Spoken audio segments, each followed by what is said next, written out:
And welcome back to another Wonky Quartet tier list. Unfortunately for us, our missing compadre, Gage, prayers and love his way. He has a little emergency right now, so it's just us for a nice little comfy, cozy podcast. And we're here with Doug and Joseph, who are going to give us some history lessons as we discuss today on this tier list, how well have these Yu-Gi-Oh cards aged? So on this list, we've got a whole array of different spells and traps and monsters, etc. And we're going to be talking about how they have aged, not necessarily from how good they are, but sort of talking about how, like, from a design perspective, if they're, like, you know, healthy for the game, if they're fun to play with, and maybe kind of mixing in as well if they're still good or not. You know, it's all very vibes-based. All right, I'll let you guys pick some funny ones, but I guess I'll just, like, set the precedent right now with something that we're probably all going to mutually agree on to some extent. Let's do the obligatory Maxi. Has Maxi aged really well? Milk in the Sun not aged very well. I will say, just to caveat, not to defend Maxi, but after Maxi was released, for years later, it was a pretty, like, good card, but not like turn-ending, well, somewhat turn-ending, but not game-ending. Oftentimes not even main decked for many years. Wasn't until... Usually just a side deck card, like a 2 of, maybe even like a 1 of sometimes. It was primarily like, it was only for big combo decks, and decks were not like that. Like back in the day, you know, if you max seed someone, maybe you got a draw, and then they would just like set some traps and pass, and then like, if you couldn't OTK them, well now you've just like done nothing basically. So having real cards was just better for a lot of situations. There's still an argument in historic formats like Tengu about like the place of this card, because with a modern understanding of the card, we know that it's like really powerful, and that modern understanding is happening at the same time as people are realizing historically that combo decks are a lot better than they were ever represented at these events. So you'd think Maxi would be like way more powerful once people take another look at these retro formats, but it's not. Like a lot of these formats, you still do side it, you still like make assumption about it. To me, the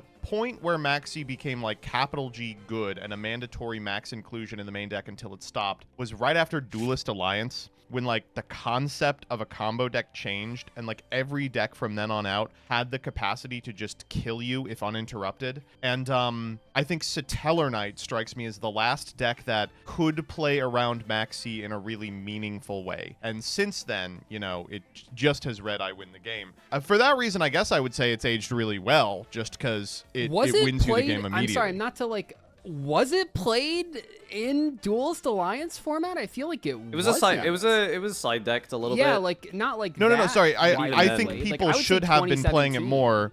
I think people should have been playing it more, but in Duelist Alliance, we, like the community in general, had kind of a tough time migrating from like 2014 styles of decks to a post-BA Shadow World, I think. And once that change happened in people's minds, once they were like, oh, this is what a combo deck does, then Maxi was a total auto-include. I would definitely say in 2016, like, there's no argument that Maxi has to be everywhere.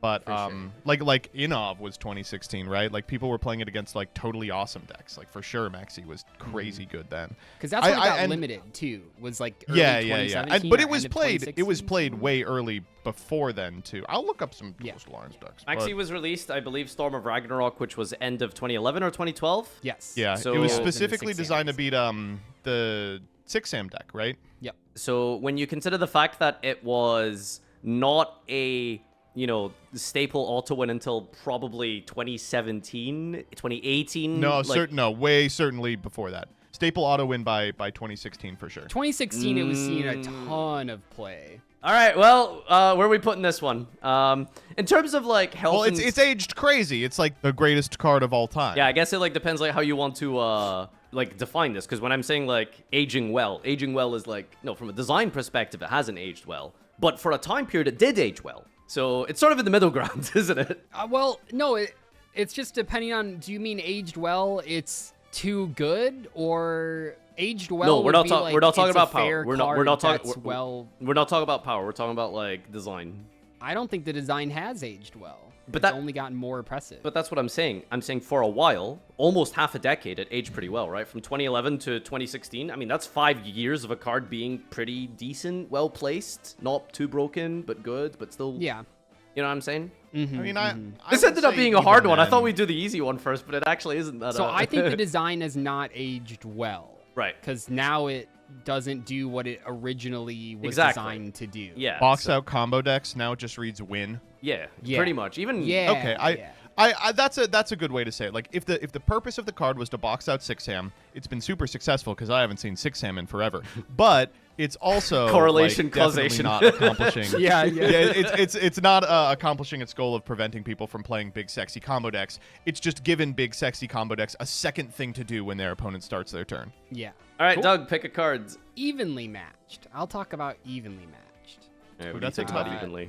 I'm a big fan of evenly matched. I know not everyone is, and obviously it sucks to get evenly matched. It punished decks that didn't have layered interruptions, and I feel like we're seeing more of this nowadays where, like, you know, Draco Tail has stuff in the hand, it has a little bit on the monster zone, it has a little bit in the back row, where evenly matched is designed to stop decks that go way too hard in one direction. I think it definitely has some overpowered moments, and it's not fun to lose to, but I think from a design purpose, it did, for a little bit, counter those types of decks. Maybe nowadays not played as much, but I think for a bit it was working against like big wide decks that were a little bit too linear in their end board. The thing with evenly is I very kind of struggled to see like what it was intended to do, because you've given some examples of like going wide and stuff, but like those could be really different decks, because against those type of decks with layered disruption, evenly has kind of always been terrible against them, right? Like Tearlament and stuff like that. But then you have like back row decks, and we, at least historically, when evenly was around, we had better options. So I'm not really sure where I'd put it. I do want to kind of dispel the myth that evenly like sucks now. Like it's got tops at Anaheim. Like Yeah, I but think people evenly's pretty people good. are still considering the card for sure. The thing that is always going to color my perception of evenly matched is the obvious, frustrating way it interacts with tokens. you're just saying this because you're salty about Not You're gonna whine a about dog fighter, yeah.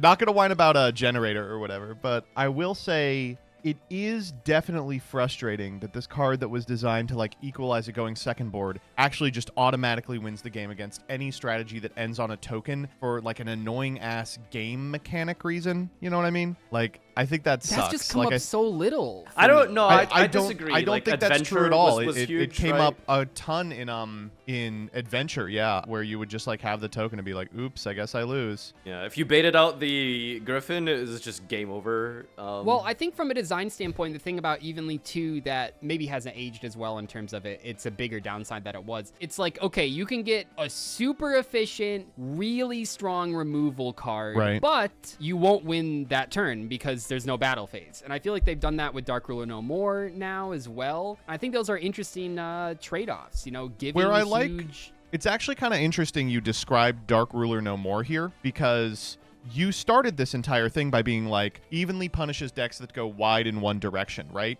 But that card already exists, and it's Dark Ruler No More. Well, That that card exists punishes decks second. that go wide in the Second. monster direction, right? But evenly matched punishes everybody, because even if you have layered interaction, you know, if it's in the back row, you got to go down to one back row, right?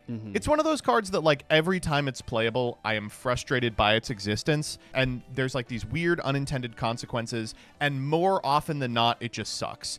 So, like, for me, that's a card that hasn't aged very well, right? It's, like, got very narrow applications. Every time it has an application, it's just this frustrating It's auto-win annoying, or yeah. taking advantage of Exactly. this annoying mechanical issue. This And is exactly what I was going to say. more often than not is outclassed by more flexible options like Lightning Storm. Yeah, I don't think Maybe it's so. because I was playing decks that got Evenly a lot, so I got Yeah, Evenly that's what it sounds like to me.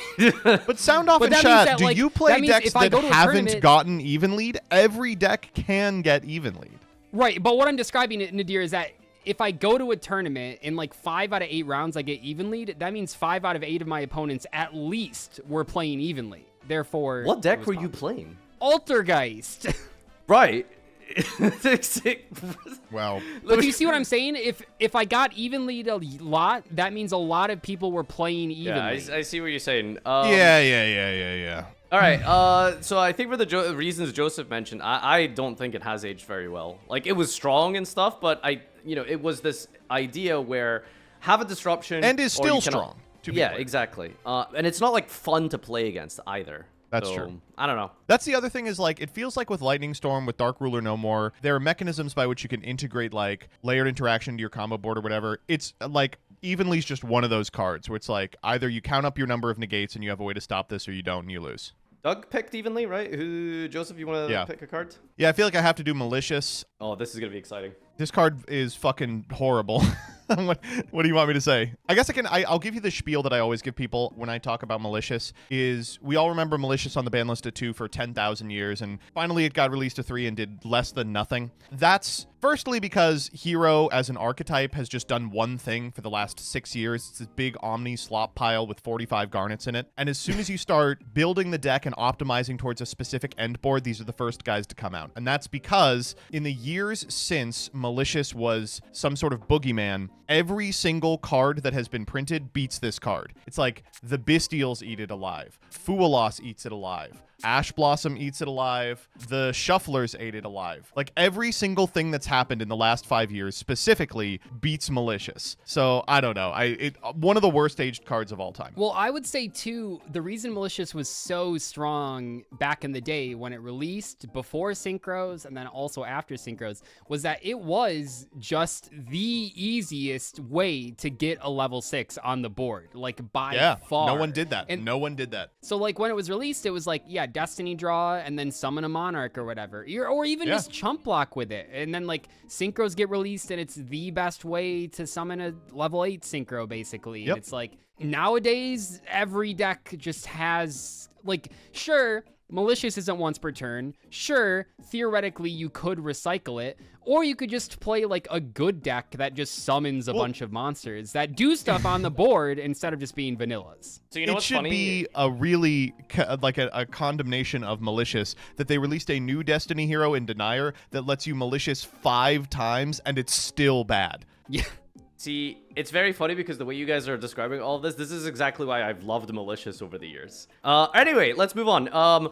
Ash Blossom and Joyous Spring, I guess, is the card I'm going to pick. I'm going to put this up right here. I think Ash is a fantastic card. It is just perfectly fair enough to be good, to have versatile applications, and to be relevant in and out of pretty much every format ever since its release. It never seems like it's going to be absurd, I guess, maybe specifically into like Branded Fusion. I like that it stops the draw hand traps, but you know, that's more of a Band-Aid issue, a whole other different topic. I like Ash Blossom. I think it's very, very cool. I think there's an argument that it's weaker now. I think the number one format in which you don't play Ash Blossom is, of course, its release format, which is the funniest thing ever. That's when I got him, for cheap. The greatest card of all time released in the one format in the next decade where it was only okay. I think there are a couple of formats where you wouldn't consider Ash, some of the tier limit formats. Exactly. And some of the more modern formats. Now it is hard to argue about cutting Ash ever just because of its application versus the Charmies. I do, for the first time in years, find myself boarding out of it sometimes, but honestly, that's which is fine. That's the whole kind of good, right? Yeah, it's a card that now has like you have to think about if you're going to play it or not, but it's always going to find a place in your 55. So I totally agree with this placement. I think you're right on. Like Ash, Doug.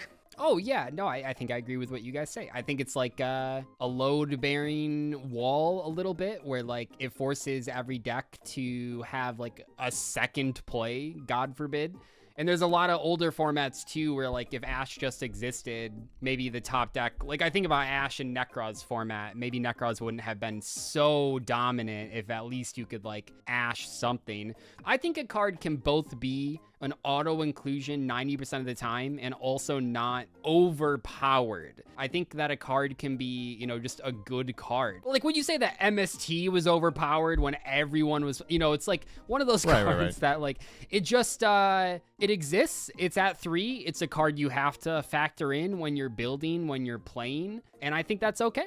I think hilariously, I will say MST is a perfect comparison. I think that we may look back at this video in about 5 years and be like, what were we smoking? What were we thinking? If Ash continues down its current trajectory. Because right now, it has a lot more utility as Called by the Grave than it does as like a mechanism to stop your opponent's plays. Because like decks can just play through Ash so efficiently. Really, sometimes it's number they one. can't, though. Well, yeah, but really its number one application is the Charmies. So it's possible we look at this like we look at Gamma in like 5 years. But for now, I'm going to stand firm and say Ash is good. All right, Doug, pick a card. I don't know. Some of these are like kind of weird. Like, I'll pick it, but why is Compulse on this list? This sort of like harkens back to, if you want to imagine it, it's sort of like all of the, what did we used to call them back in the day? Like the Trinity, where every deck would play like Compulse, Bottomless Torrential. It was like this like set of cards that you would just play in everything. Even combo decks up until like 2014, 2013 probably. You would just play staple trap cards in everything. Despite the fact when you consider that Compulse was released, what, 2005 or something? Yeah, I mean, I think this card's had a really interesting history because it was released at a time when there wasn't an extra deck. I mean, there were fusion monsters, and of course, you know, it could have been played against those, but released at a time where basically it just stops normal summons, and it wasn't like ubiquitous, at least. Like, it was played, but it wasn't played in everything, and it wasn't very popular. But I think that this card has aged really interesting because it's such a versatile card, because you can bounce your opponent's cards, you can bounce your own cards. You know, I'm a big fan of this card. I played it a lot in toss format, even that late, you know, into Yu-Gi-Oh! It was super cool because, like, you could bounce an extra deck monster that your opponent had to get extra value. If they were, you could bounce a normal summon for tempo. You could bounce your multi-faker back and then trigger it. Like, it was just a super versatile card that even when they released like retrains like Get Out, Compulse was just super versatile and just ended up being better than a card that bounced 2 for sheer versatility. I totally agree. I like this card a lot. I mean, I would say probably I'd put it in meh because it is not good right now, but it just became this incredible removal spell when the extra deck started mattering and has had applications on and off since. Lab played this, I mean, for a long time. And I mean, that's fine. That's a great place to be, especially for a card this old. Yeah, I think that's the most important thing when I look at Compulse is like the fact that it's somewhat kept its relevance for almost double digit of years, I think is like ridiculously good, right? So yeah, somewhere here. I think Mez good. I think Mez fun. All right, Joseph. Let's do Appo. So you can just put this in the top one. I don't know. What do you want me to say? This card is just so let's think about powerful. when this card was released in Rise, whatever. Why do you think this card got printed? I'm trying to think back to that. That was during COVID. I did play in a couple events at that time. What year was it? This was a card that, from first reveal, was totally obvious to everyone that it was going to be fucking crazy. And unfortunately, it has just been fucking crazy the entire time. Yeah. Like, in some way, in some shape or form, the only scenarios in which it wasn't crazy is if the top deck was so railroaded into a specific type of summoning, think Xyz or Synchro or something, a Canine, for instance, that type of like we lock it as early as possible, that it can't actually access this card. Or if there was an attribute lock. Like, a lot of the early Link Spam decks would dark lock you, which is why she doesn't feature in a lot of decks that otherwise she would. Can I defend Appo, or will they kill Yeah, me? go ahead. Fuck you. Okay, I'm going to defend 2 design aspects. I want to make it clear this card is super overpowered, probably shouldn't have been printed, but I want to give them a little bit credit for 2 design parts of this card. First off, I think the idea, just like Light and Darkness Dragon, of a negation card getting weaker as you use the negates so it's easier to run over, in theory, is a nice idea. And in sometimes practice, it is a nice idea. Because sometimes when it's at 24, you could bait it once and then summon a 1600 to beat over it. I think that is kind of cool in theory. But obviously when it's backed up by a huge board or when it's IP, you can't do that. Second, I think the fact that it's only once per chain is good too. I just wanted to say that I think it's not entirely badly designed. It just is mostly badly cool designed. aspects to it, and the chain thing is, I suppose, one of the more, redeeming factors of it is like, there is nothing more satisfying than chaining to Appo to resolve a card effect you really want. Yeah. And the fact that it has to reduce its attack is also pretty relevant, because if it leaves the field, it also lets you use the first effect. So like the Ghost Ogre of the world are like really, really good against Appo. Yeah, I forgot about Ghost Ogre. Ghost Ogre, of course. You are right about made that. With IP. But ultimately, this is just milking the sun to me. I cannot see a world where this was even out the gate of R&D. Good thing it's banned in every format, right, guys? Every format of Yu. There is not one of us game. can play a format where it's banned. Not Genesis, actually. It's not on the list. I don't see it there. I'll pick Upstart Goblin. It's a very interesting one. So, Tuffy. Upstart Goblin at the start of the game was never really played or seen as a good card because it gave your opponent life points. The idea was life points were very much an important resource, and they were, to be fair, in the very beginning parts of Yu-Gi-Oh, where you would, after playing 15 plus turns of Yu-Gi-Oh, your life points matter for Ring of Destruction, Snatch Steal costs. Those are multiple turns of battle phases that you're going through that Upstart is kind of just giving your opponent for free. It's almost like extra turns to Well, some I don't extent. know if it... I mean, yes, but also I think the Upstart thing in the early days was just like, why cut options from your deck? Like, the life points did matter more, but I think a lot of it was just like you wanted to play 40 cards, and Upstart does reduce the number of options in your deck. If a game is super slow, why bother making your deck a little bit more consistent if like it's going to go 10 turns anyway? Like, I think that was a lot of a reason. Like, if you look at those older lists, they weren't playing Upstart because like they just wanted to play 40 cards that did something. And then over time, almost like 10 years later, we reached this, must be mentioned, Patrick Hoban sort of like came up with this framework of Yu-Gi-Oh decks have a lot of kind of fluff cards in them. Once you put together your deck in like 2014, you're sort of arriving at like 30 total cards and you're just like, I don't really want to play anything else here. And so reducing the deck count almost artificially with Upstart down to 37 was a way to make your deck more consistent. And yet over time, that concept makes sense, but as cards get more powerful, engines get more powerful, bridges become more easily linked to one another, Upstart Goblin has sort of turned into this weird aspect of either you want really good synergy with spells like Striker, or you would just kind of rather it be like a hand trap, right? Upstart was played at a time when the decks didn't have enough good cards to add in, like you were saying, Nadir. There just literally weren't enough, like, starters, you could max out you on would your say. starters, and like that's all you could do. So by playing Upstart, you would increase the odds of seeing the good cards in your deck. But if you just put only good cards in, I mean, that's like an oversimplification, but like if every card in your deck gets you to your combo, you don't need to increase the consistency. We're bringing it back to, I feel like it loops around to what I was saying when the early 2000s, where you want the options, you don't need the consistency. Well, I also want to say that Upstart is a super flexible card in the formats in which it was very played. Like, obviously, it exists to find your good cards, right? But also, after you've executed, like, a mainline combo, Upstart will almost always find you a power trap, right? Yeah. Like, it either finds you your starter, which you absolutely need, or after you have executed your setup, it will find you a way to insulate it from an opponent's card. So, like, that's a lot of, like, the card's really good, obviously, but I think, unfortunately, Farfa's spot on the money. Like, in a game where your opening hand is so game determinative, you'd rather it just be a hand trap. Also introduces these annoying situations where you can accidentally lose to Droll and shit. Like, it's just not great. Someone says Upstart turns on Gold Pride. I'm not gonna kink shame. We can put it in has not aged because you still play it in Striker. I think it's like fine. It gets played sometimes. All right, Doug, pick a card. Yeah, let's talk about.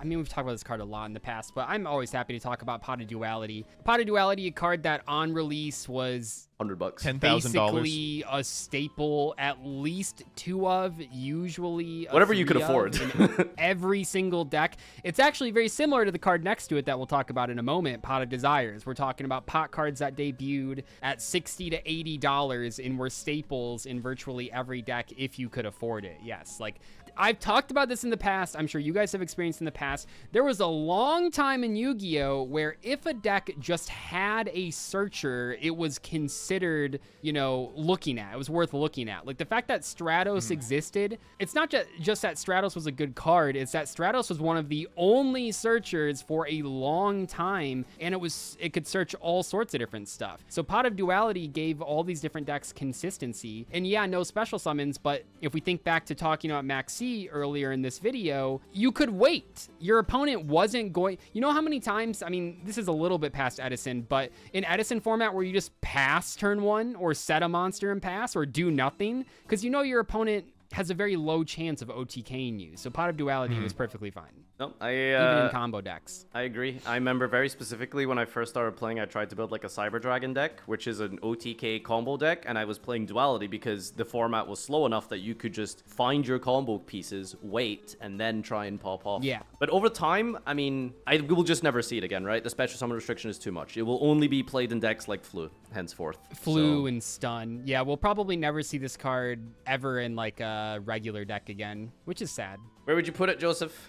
I mean, honestly, hard, right? nasty ass milk in the sun, right? I think Doug's spot on. Like, it will see play, but it will see play in decks that special summon without special summoning. was Flu the last normal deck to play this card? And even then, can we call that a normal deck? I mean, yeah, I was going to say stun builds do, but the last you know, deck that, I guess the last normal deck I would consider one that does special summon. When's the last time a deck that does special summon semi-consistently play Duality? I don't know, Alternates. Yeah, True Draco might be a good example. What was that, like 2018-ish, early 2018? Yeah, but even that deck, But like, that's that not- wasn't yeah, really that's not special summoning. normal. It's just True King Return, or whatever. All right, Joseph, take a card. Gorz, it sucks. It's not good at all. Gorz was released, I think, 2012, and it lasted all the way up until the No, last... no. 2011, Way right? earlier than 2012. Way, years earlier than 2012. Might be Wasn't, like- 2009. I think Really? 2009. Okay, so that's really I'm looking interesting it up. because the last topping instance I've seen of Gorz was 2008.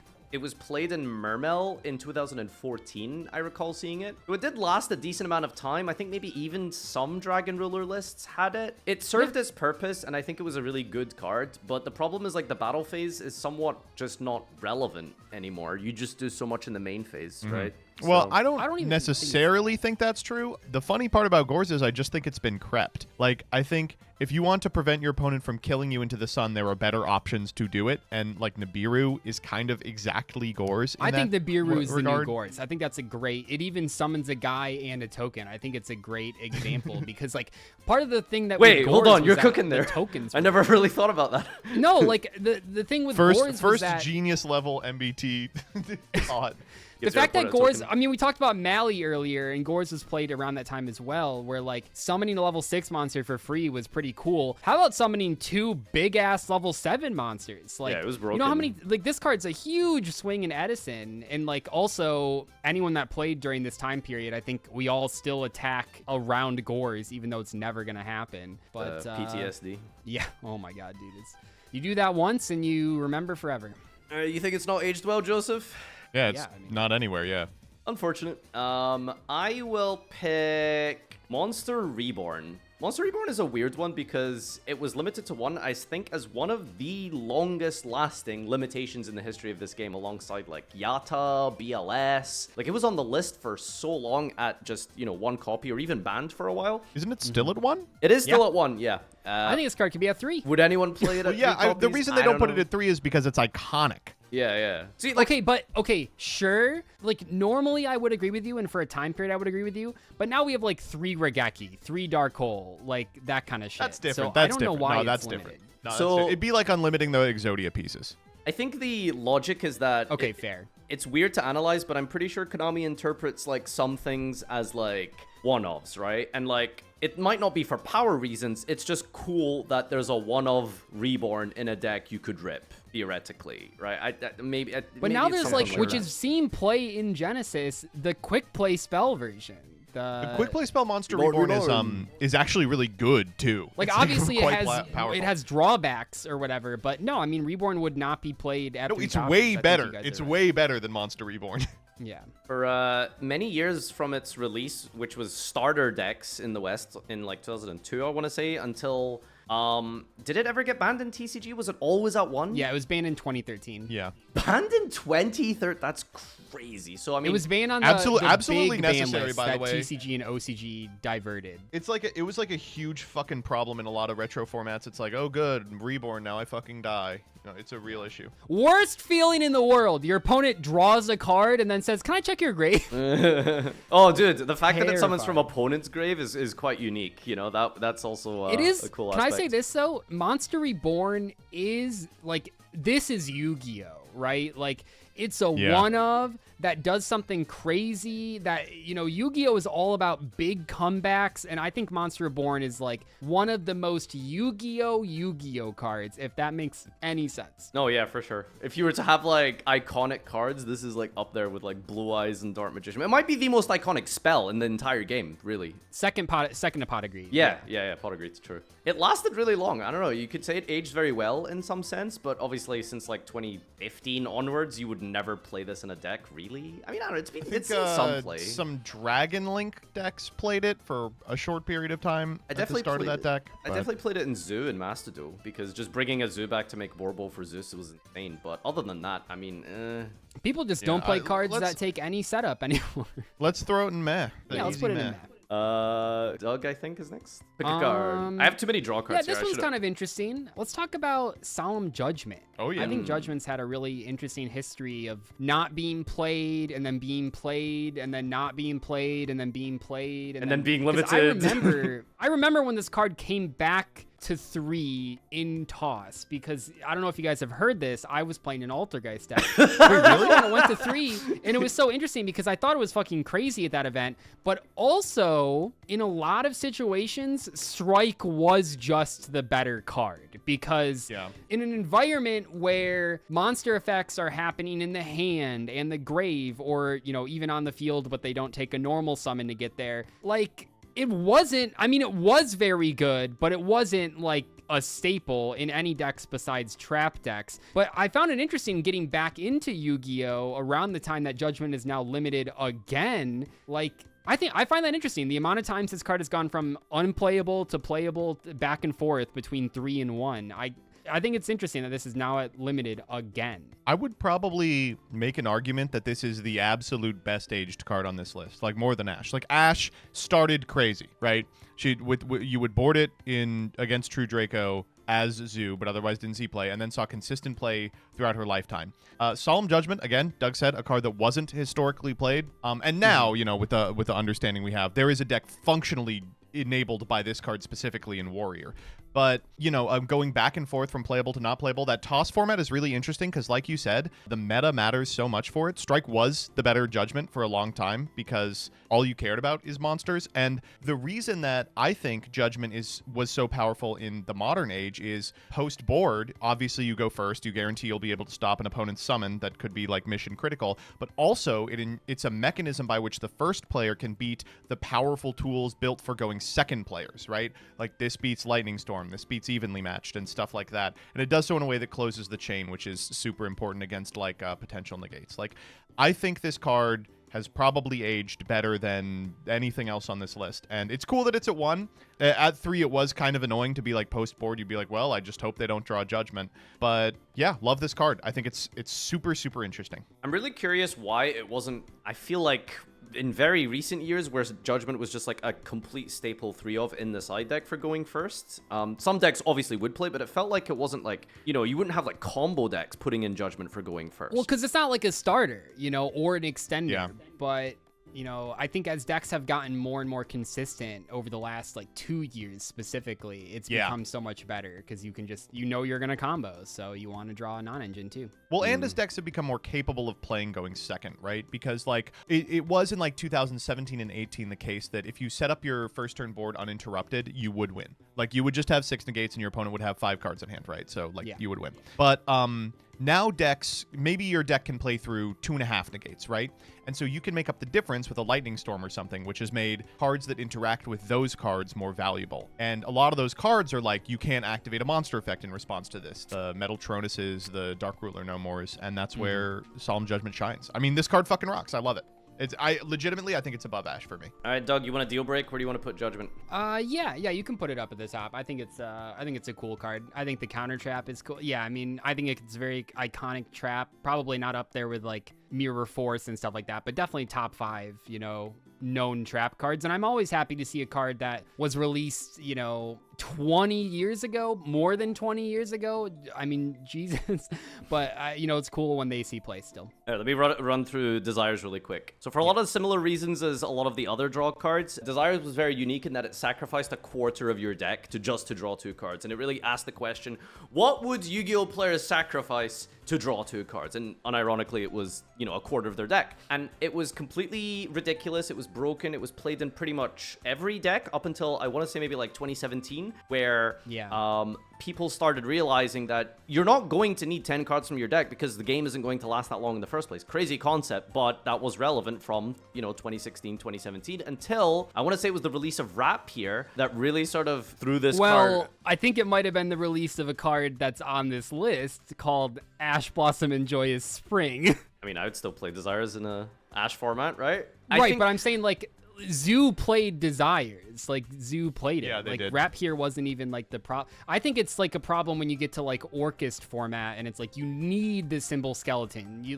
need, like, I don't know. I think Desires is, like, one of the best I don't think that's balanced true. I cards. think when love this Rap here card was so at much. 3, it was not played in Zoo. But I think that Desires, at least, over time, became significantly worse because the engine requirements of decks just skyrocketed, right? You don't Yeah. just have like one guy in your deck anymore. You have like multiple cards in your deck that you don't want to banish. And You don't want to banish the Flame Bridge or the OSAT, all these Yeah. different things. Like, Well, it goes I do very wanna- against modern deck building. I think the thing that made Desires less playable in the modern era, the reason it had like a 2-year gap of unplayability, is it conflicted with Prosperity. Like, Yeah.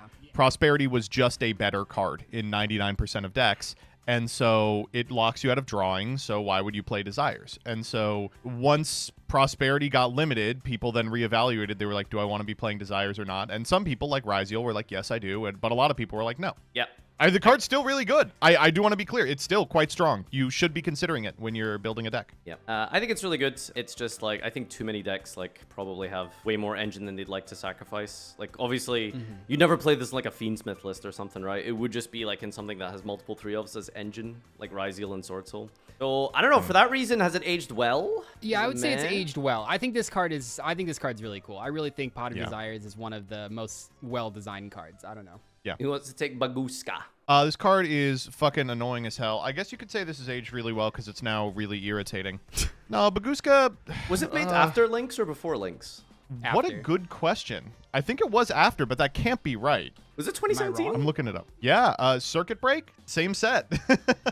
Oh, so Link summoning and Bagooska came at the same time. Oh, it was Circuit meant to Breaker push Link summoning. That's funny. Circuit Break was like the second set, but yeah, Link's Yeah. it was debuted at the start of. It's kind of like how Dimensional Barrier was introduced right before. I mean, not right before, but pretty really close to shortly before, before. Link summoning, and then it immediately Yeah. was invalidated. It's hard to talk about this card. It's like the way that it works is you are able to integrate it into a board that can make a rank 4 in such a way that it prevents your opponent from playing but doesn't prevent you from playing. And any deck that has the capacity to make a 4 can, I mean, we called it Plan B for a reason, just sit on this guy for a couple of turns, assuming the opponent might not have like an Imperm or some sort of targeted negation or a Book of Moon or something ridiculous. So on one hand, it's like it is aged very well because it is still played in like, I mean, the Ryziel setup that was done at Worlds this year in Master Duel integrated this into their end board. But in another case, it has not aged very well because that's always what it did. It has never done anything different. There was not a situation where it was like, oh, Bagooska was really interesting this format. It was always doing the same fucking thing. It's which is always slowing- summon it in defense, skip the Yeah, opponent's slow turn, the game your turn down to goes a back, crawl. switch it to attack, make Zeus. Yeah, awesome, Every dude. time. Really fucking Every fun. time. And like, it's like, well, there were some years where this existed and Zeus didn't. And it was like, yeah, you would build it as part of your end board in a Link deck that did not give a shit. You'd be like, and now one-sided skill drain. No, I don't like this card at all. I When think it stopped sucks. being Plan B and started being Plan A, it was a problem. Not a bad comment. Never to defend floodgates, but if there is a floodgate I would ever defend, I feel like Bagooska was one of the less egregious examples in that there were ways to deal with it, but Yeah, wait. Yeah.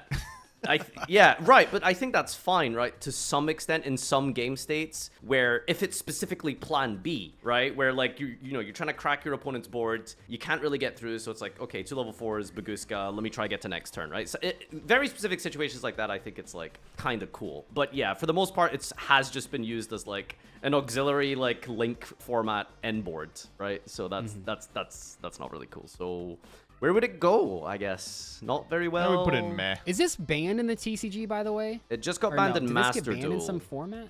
Oh, banned in Master Duel. Today, Yeah. actually. Oh, okay. Yeah. So in Master Nice. Duel, what That they were really hurts doing is... Malice. No, what the Ryziel deck would do is it would go... No, I know. I saw it was making the Oh, okay, photon alright. guy. Can't be targeted. All right, who wants to do Reckless? I mean, there it is. It's reckless. I fucking awful. PP bad. Just one of the worst, like, probably the worst aged card on this list. Worse than Gorz. There was definitely some. Reckless on the same list as Pot of Desires, when we look at those two compared to each other. Like, There was definitely some classics I missed here, like Valor and DD Crow for sure. I think one card SP Little Knight, I think, is an interesting one because I remember first seeing that and a lot of people reacted the same way, like, oh, this is like bad for the game. It's too generic. It's too good. And I kind of thought that too. But no, I think SP is a super well-designed card. Like, I think the restrictions are nice. I think the dodging effect is interesting in a way that you can play around it. I think its size is really key. I think SP is a card that actually ended up being a lot better designed than I thought it was initially. You know, it's very funny you mentioned that. I do really like that SP is like 16, right? It's like lower than most like normal summons and beaters. Well, it's like the same thing I was saying with Appolousa in a perfect world, of course. But So many of the cards that we looked at today are like really irritating plan Bs, like, oh, just make Bagooska, or like, oh, I'll link my board that got stopped into an Appo or whatever. SP is one of the plan Bs where I'm like, no, that's fair. Like, this loses to a lot. It doesn't impact the board state in a super meaningful way, but it is enough of a house that you do have to worry about it. Like, I like that card a lot. I think it's super well designed. Thanks everyone for tuning in. I hope you enjoyed this little yap. Perhaps we have completely misevaluated history, and for those of you who are 40 years old, can maybe comment as such. But let us know if there's anything we've missed or some terms and specific instances of interactions and combos and synergies we perhaps didn't talk about, and what your thoughts are on some of these. Thanks to these two for joining me, as always. Bye-bye. Bye. bye.